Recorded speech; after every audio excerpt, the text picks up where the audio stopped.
Hello and welcome to another video. In today's video we're doing some work on our gold Honda powered 1962 Rideamatic in preparation for some shows.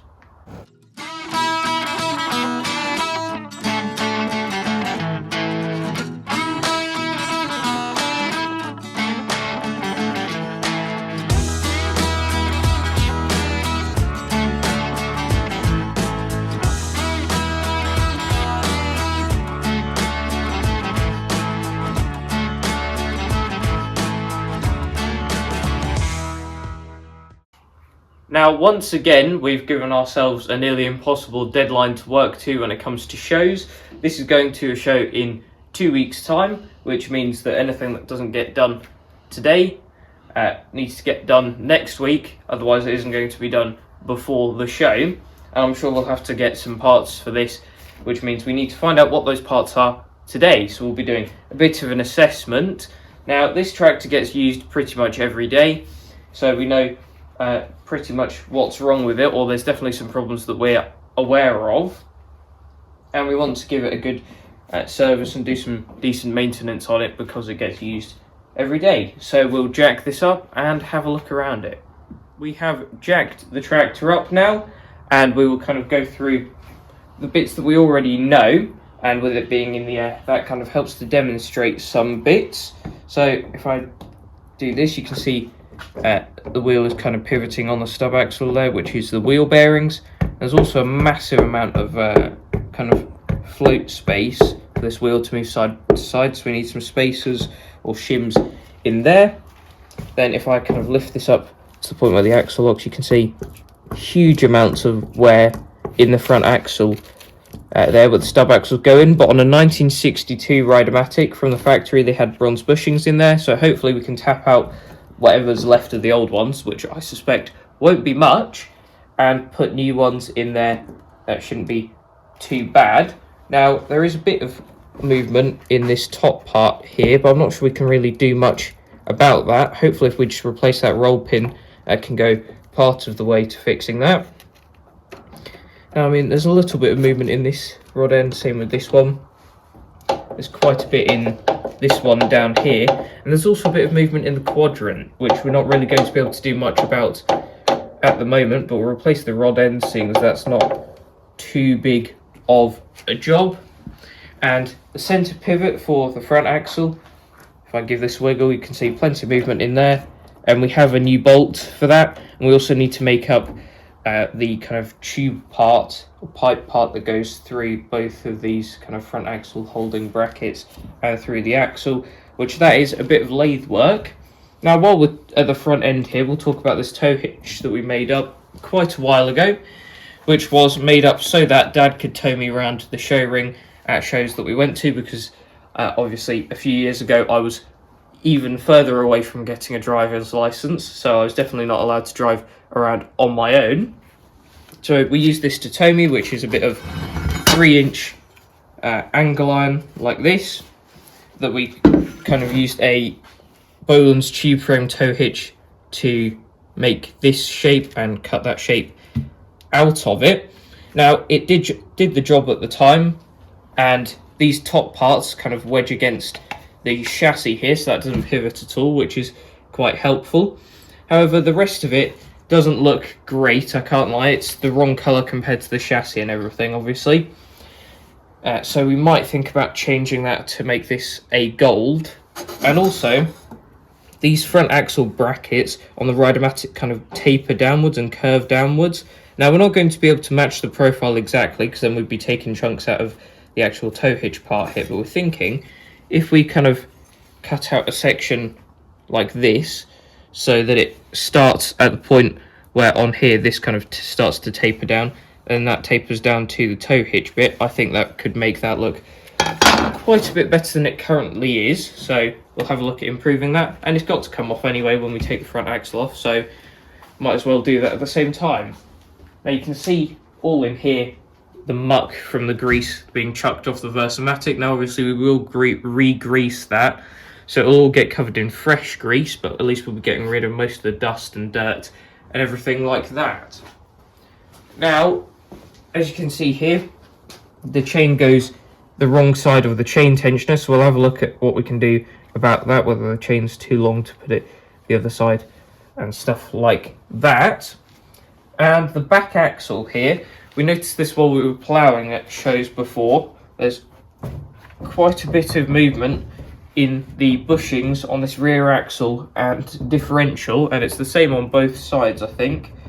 So clearly we've got some bushings to replace in there, and from our 1960 Rideamatic rebuild, where there was pretty much no roll pin through one of the diff gears, we might have to replace one of those as well. So from what we already know about this, the main things we'll be doing is all new bushings in the back axle, all new bushings on the front axle, and a general cleanup. Have a look at that chain, do some tow hitch work on the front, and effectively see what else we can squeeze into the time. Now we think we've got most of the parts for the front axle rebuild, so we might start having a look at doing that today. First thing we'll do is just pop the wheels off. Now this tractor has R-clips on the ends of the stub axles here. I think they should be split pins, so we'll probably put those on when we put this back together, but we'll see when we come to it. You can see this is all caked in grease and everything, so this is going to be much improved by a good clean-up. So I'll just whack the other one off as well while we're at it. Might as well do the same thing to both sides at the same time.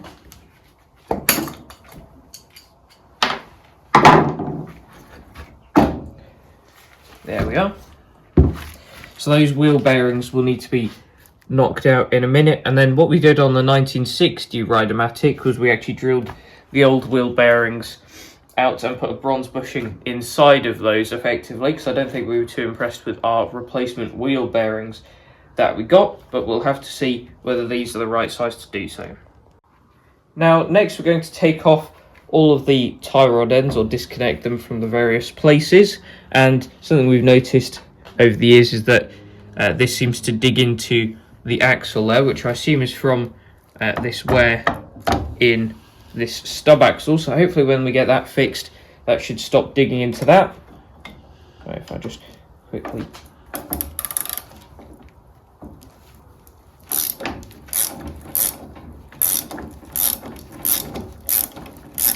take this off. Ratchet rings make this kind of thing a lot easier.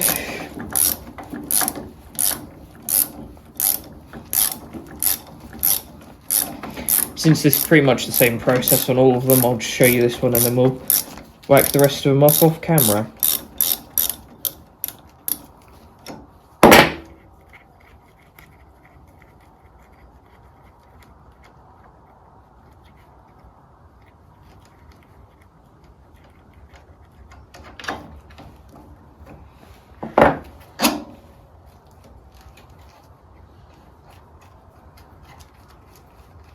There we are, and we'll just whack the others off. We've already started driving out the roll pin on this side, but I thought before we get to that, I'd show you just how much wear is in this now that we've got the wheel off, and that's an insane amount of wear in that stub axle really. I really hope that those bushings will actually do the job, but we'll see. And I didn't realise how covered in grease this all is. None of that is gold paint, that's just a thick layer of grease that needs scraping off. So that's a job for in a minute, but now I'm just going to finish tapping this pin out.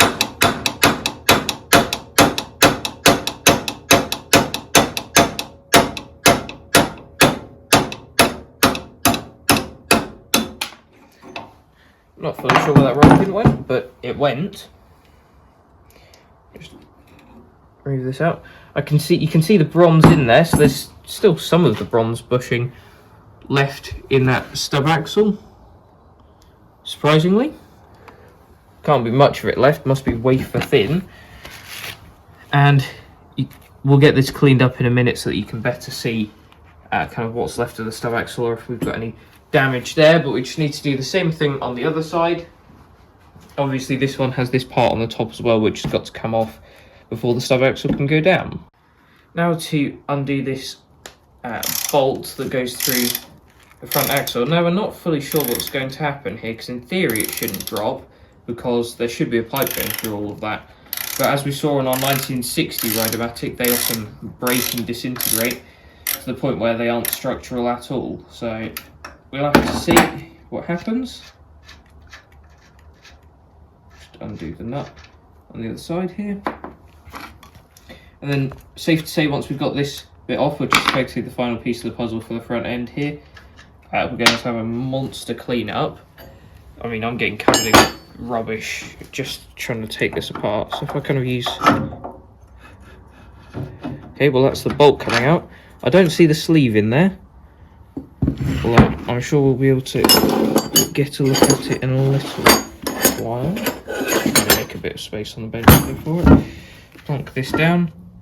And you really can't see the grease. However, I think I can see the remnants of the pipe in there. So obviously we're going to need to make a replacement one of those anyway.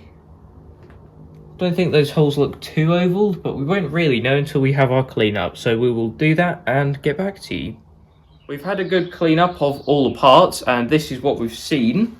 On both of the stub axles here, there's a bit of a lip there, which is unfortunate, but on our time scale there's not much we can do about that. What that needs is to effectively been welded around there and then ground back to being circular, which takes many hours of metal working to do that.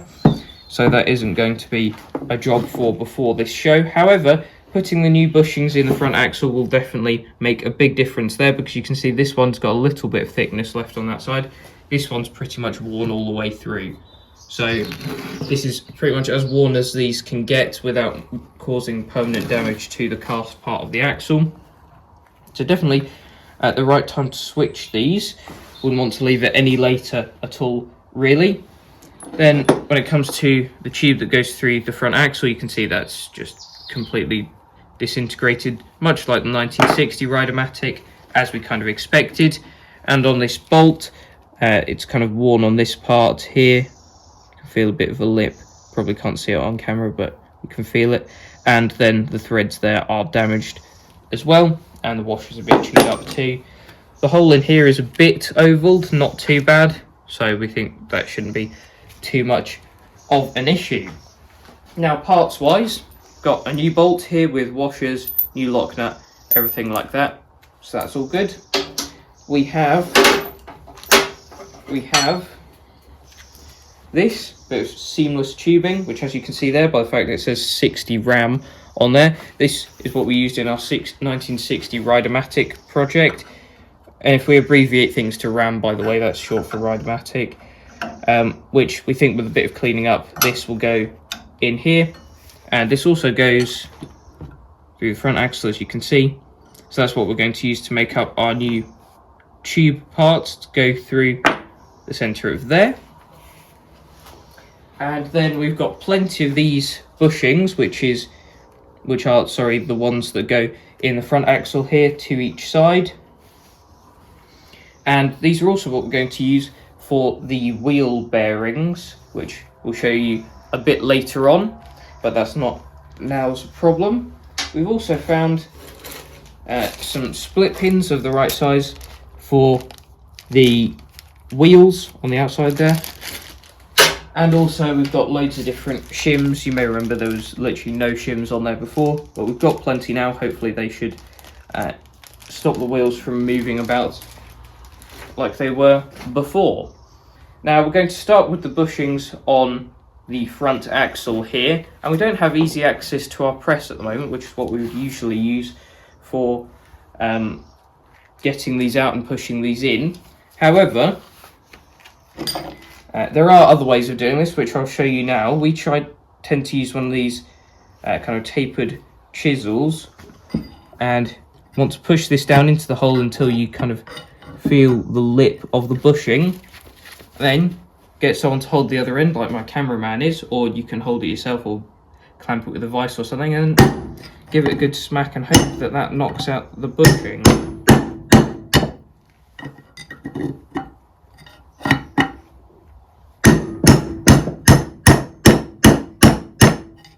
I can see that's moving. And as you saw, that actually came out quite easily. It's quite difficult on these ones when you've got a really thin wall to actually kind of hit on, but still came out. So effectively we can repeat that process all the way around, and probably the trickier part is working out how we're going to get these kind of pulled in straight and make sure that they're flush with the centre without our press. But worst case scenario, we will spend a bit of time digging that out at the back of the workshop. We are set up ready to try to put this bushing in, which we're going to try and do using the hammer method, which we'll go through in a minute. And if I put one of these worn bushings next to this, you can see just how bad that is. So definitely well worth doing this. But what we've already done is kind of located this, which you effectively have to just kind of wedge it in there slightly and try and make sure that it's straight and facing straight downwards. And you also have to have quite a secure setup here with a nice flat panel underneath, or bit of wood in this case, to kind of hold it there. Then we've got a block of wood the other side holding it there as well. And just to make sure it gets located, I'm just going to kind of gently tap this at first. Try to make sure that goes in okay using our press tool. I think it is, so you can start to slowly kind of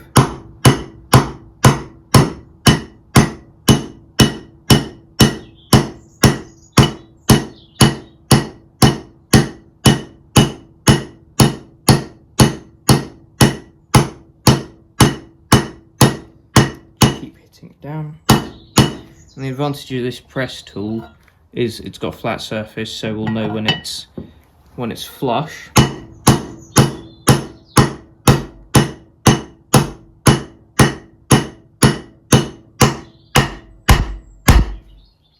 Which I believe is there.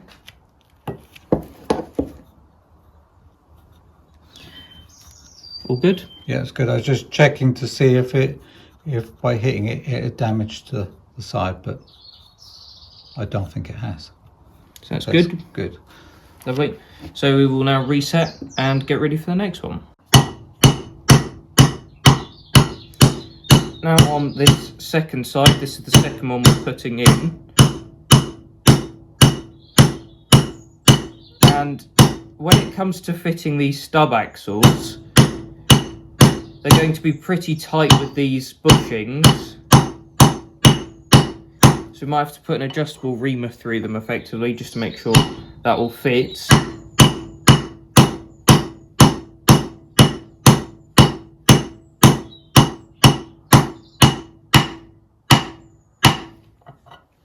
And that is rounded out, so that's another one in there.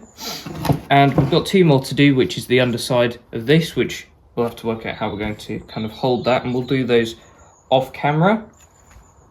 So as I was saying, these are going to be pretty tight in these new bushings, so we're going to have to put an adjustable reamer through there probably, just so that they go through nice and smoothly. The trick with those is to get it so that your wheels don't have loads of resistance when you're trying to steer, but also you don't introduce new movement, otherwise there's no point putting the bushings in. So we will do those and come back to you. We have now jumped ahead a bit. With all the bushings fitted in the front axle, we then set about doing the lathe work to make up the tube part that goes through the front axle, which this fits in there nicely, as it should do, because that's where the pivoting happens. And this is also relatively tight in the chassis, as it needs to be, which I'll give you a bit of a closer up look of this part, which we haven't done any video of making this because we went quite in depth on the process on making one of these in part 18 of our 1960 Bolens Ride-a-matic mechanical restoration project. So if you want to see how we make up one of these and all the dimensions and stuff that we have to check, go check out that. It was part 18 of that project. And what we've just done is taken this kind of tapered circular chisel and kind of put that in here, given that swift hit, and that's slightly enlarged one end of this, which will be the last end to go in. So the easier end goes in first, and then as we push that through, we'll probably have to hit it at the end, but that's just to keep this stationary and make sure that doesn't turn in the chassis, because that's when this chassis hull starts to wear out a bit. Now, when we were doing the 1960 Rideamatic project, we cut at this point to put the front axle on off camera because it's a two-person job, but for this one, we thought we'd try and show you. So my cameraman's going to come around and give me a hand. There he is. And he's going to hold the axle while I try and push the pin through, or hit the pin through. As you can probably see, you might not be able to, but we've greased both of the surfaces there, so that will go in nicely, so not quite lined up. There we are. Just gently tapping it through. I'll just have a look to see if the back's lined up. It's not quite, it needs to go up a little bit at the back. You have to tap it first.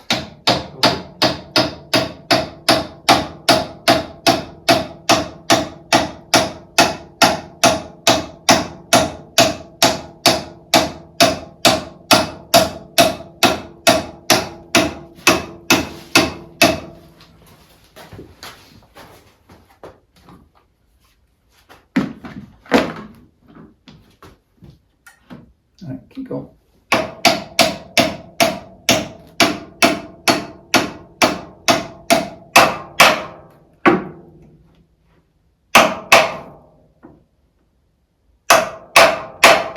Still hard up against it.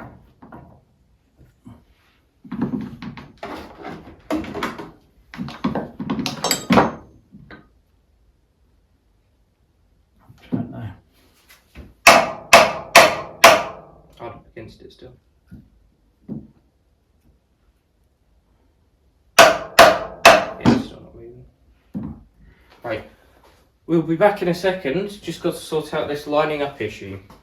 We've got the pin in now, or that tube part I mean, and that just needed a bit of twisting, kind of the back of the axle lifted up, but once that was done, went straight through, and we've got it lined up now. That is nice and flush on both sides, which is what you want, because when we do up the bolt, we want to be able to put that through there, and then kind of grip both sides of that to hold the tube part stationary with these two brackets. Now, in theory, that would be the next thing to do if you were kind of following along the same process at home. However, we have our front tow hitch for the Rideamatic, which, on the subject of this, we've drawn on the back here the profile of the front bit of the chassis, and that was never going to work for cutting that out of there because we lose our actual tow bit. So in the end, we just cut a curved profile on either side. This is just very roughly with the angle grinder, and I don't think that looks too bad on there, so we're going to go with that for our adjustments to this part that we've put on here, and that uses the front axle bolt. So for now, we're just going to push the bolts through there because we can't leave this with a bit of bare metal on it. We'll have to paint it, and instead of painting it black again, which stood out quite a bit, we're going to try to paint it gold. So there's still some adjustment to do on this, which is what I'll be doing off camera in just a minute. And while I'm doing that, my cameraman will be doing the adjustment needed on these bushings, because anyone that's done the job like this will know that usually when you've got these new bushings, stub axles don't quite fit in there. So they usually require just a bit of filing or reaming to open them up a little bit so that they'll go in there. Obviously, you don't want to do it too much because that will reintroduce the wear that you're trying to remove, but just a little bit so that that goes through there, and Dad will have to shim that up and put the new roll pins in there. And then the next job after that will be to replace the tie rod ends on both of these rods. We have the stub axles all fitted up now, and the paint on the front hitch is currently drying outside, although that was quite difficult to actually get the paint onto the hitch, seeing as there's quite strong winds outside at the moment, so it's kind of blowing everywhere. But we got some on there and it's drying, and as you can see, we've put new rod ends on both of these bars now, and with that all connected up, we can kind of start to judge how good of a job all of this is done at removing wear. which the main issue currently is in here. As you can see, there's still a bit of movement in that part, which we kind of knew anyway, and the only way of fixing that really would be to weld up those holes and re-drill them, and we do not have time for that currently, but most of it is looking pretty promising. Most of the wear that we did have before has been sorted, but we'll do kind of an overall check of all of the wear once we're finished. And there's one more job to do, which is the wheel bushings inside the front wheels. Now, you may recall, if you watched our 1960 Rideamatic mechanical restoration, that these are steel bushings, and we didn't like the fact that it was steel on steel, with the other bit of steel being the stub axle, which kind of caused these to wear slightly. So to prevent these wearing any further, making sure that it's just the bushings in the wheels that wear, we drilled out the old ones and put bronze bushings in there instead of just putting new steel bushings on. So we have our 1-inch drill bit, which we used last time, and we're just going to drill these out using the lathe, and then push bushings in here, put the bushings back in the wheels, and that'll be job done. Just on a side note, we were trying to clean up these wheels while we have them off, and we're really not impressed with the paint on this tractor, because when we applied some WD-40 degreaser, it seemed to melt the paint. So it's a good thing we started off with the inside of the wheel, so not many people will see this, but really not impressed by this on the white paint, and also the gold paint on this tractor's flaked off in many places, especially this drag link, which has flaked off, and you can see that they actually painted rust, or painted over rust with the gold. So yeah, really not very impressed by this, and in future we will do a full paint restoration of this tractor. However, we've got plenty of things planned with this, including possibly a new modern engine swap, but that's all for another time. Now we will just knock these bushings out and meet you over at the lathe. As you might be able to tell, we're not over by the lathe, and that's because we've encountered a problem, which we're not going to be able to solve today, so this has kind of halted our progress for today and for this video, but I'll try and run through this as quick as possible, seeing as I'm aware this video is getting quite long now. So this is the bushing that we've just punched out of the wheel of the 1962 Rideamatic here, and this is the bronze bushing that we were going to put in there. As you can see, completely the wrong size, and that is because we'd ordered these bushings based on the steel bushings that were in the 1960 Rideamatic wheels, which are these ones, which are as well smaller than the 1962s. So this must have been an upgrade that Bolens did, so that there's less pressure on the stub axles and therefore less wear, because there's more area to spread the weight over. But we didn't account for that, so we've got the wrong size bushings. Those are now on order, but it is currently the weekend, because obviously with my schoolwork we can only record on weekends. So those have been ordered and they'll be delivered during the week, and the cameraman will have to put those on during the week while I'm at school, because this tractor is going to a show next weekend. So that's not great, or next weekend at time of recording I should say. So these will have to be put on during the week, and to make things more confusing, tomorrow we will be doing some work on the rear axle of this tractor, which also needs to be done ideally before this show, and we think we've got all the parts for that, so we will be cracking on with that tomorrow. That'll be another video on this tractor that you'll probably see the week after this video comes out, and then after that, at some point after that, you'll see the show video of this tractor, hopefully all in one piece. So sorry we couldn't bring you coverage of the full front end rebuild, but we've covered pretty much all of it besides the wheel bearings, and we've removed most of the wear in the steering and front axle system, so we're quite happy with that. As you can see, or you probably noticed while I was talking, we've got the front hitch on there, which is painted with a gold, which we're hoping will be somewhat similar to the original gold. Obviously this is without any sort of primer or any good preparation really, so that colour might kind of differ once you do that, but we've yet to kind of see if that's a good match or not, but I think it probably stands out less than if it was just completely black. But that is as far as we can go today. So thanks for watching, and I'll see you in the next one. Bye.